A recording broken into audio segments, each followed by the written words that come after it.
আমরা যতই আধুনিক হচ্ছি ততই অসভ্য হয়ে যাচ্ছি।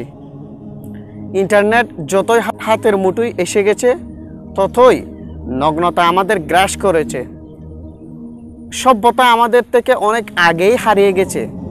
আমাদের চিন্তা চেতনায়, আচার আচরণে, মস্তিষ্কে ভরে গেছে অশ্লীলতা। আমরা মায়েদেরকে শ্রদ্ধা করি না, বোনদেরকে স্নেহ করি না। আমাদের এভাবেই চিন্তা করতে হবে, পৃথিবীর সব মেয়েরা আমাদের বোনের মতো, মায়ের মতো, মেয়ের মতো। তারাও কারো না কারো বাবা মায়ের সন্তান, কারো না কারো ভাইয়ের বোন। এবার নিজেকে সেই স্থানে রেখে চিন্তা করুন।